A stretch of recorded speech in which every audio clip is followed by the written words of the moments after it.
I mean, that's a tough question because it would become a parody so quickly. You do Blumhouse's Love Boat or Blumhouse's The Muppet Show, and it would become quite funny quite quickly.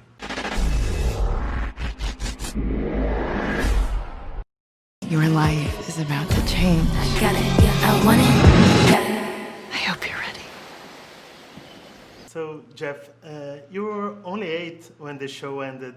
Do you had any relationship with Fantasy Island? Yeah, no, I definitely remember it. I didn't remember specific episodes at first, but I was aware of the show and I rewatched it as I was growing up in reruns, and I just loved the attitude of it, the mischief, the way that the writers would play with the audience the same way Mr. Work would play with the guests. And always wanted to try to do something else with it. And how did you get involved with the project? So I had an idea for a kind of a Fantasy Island type story, and Jason Blood heard it and he said, let's just get the rights. So he went and called Sony and he got the rights and he said, let's just do Fantasy Island. I said, okay, here we go.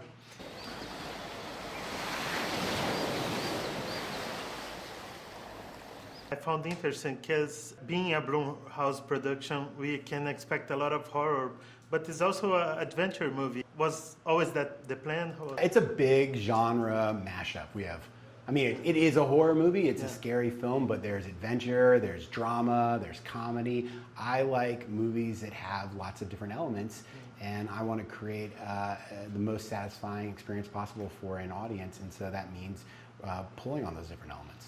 If you have to choose 3 horror movies to bring to a desert island. If I could only watch 3 horror movies on a desert island, I would select Jaws, Seven, and The Ring. It's poppin'. So, what's your fantasy? Revenge on a childhood bully. Just bought it. I see it. Which other classical TV show or current do you think would be a great horror movie? I mean, that's a tough question because it would become a parody so quickly. Yeah. The DNA for a scary movie was already present in Fantasy Island.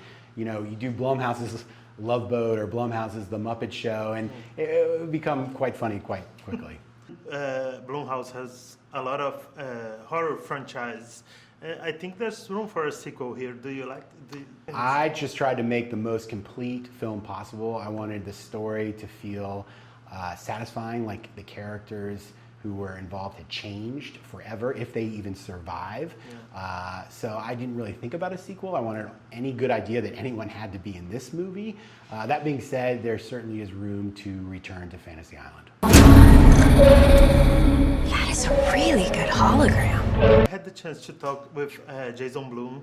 He's an amazing guy. Incredible. And he talked also about remaking some classical horror movies like Scream and Nightmare on Elm Street and the Friday the 13th. Would you like to do something like that with him? It depends on the property. You know, I love those films. I would definitely need to have a unique take on them that both honors the original but offers something new. And if I couldn't come up with that, I don't think I would take it on. You worked a lot of horror movies and thrillers. What do you like about the genre? I love thrillers for the same reason I love action movies. It's about the sequencing of the images and the sounds to create an experience for the audience that pulls the audience in, that hooks them, that you're setting things up and paying them off. The difference is with an action movie, it's just bigger. With a suspense film or a horror film, you're just shrinking everything down, but it should be just as intense. I'm your friend. I've always wanted to hear you say that.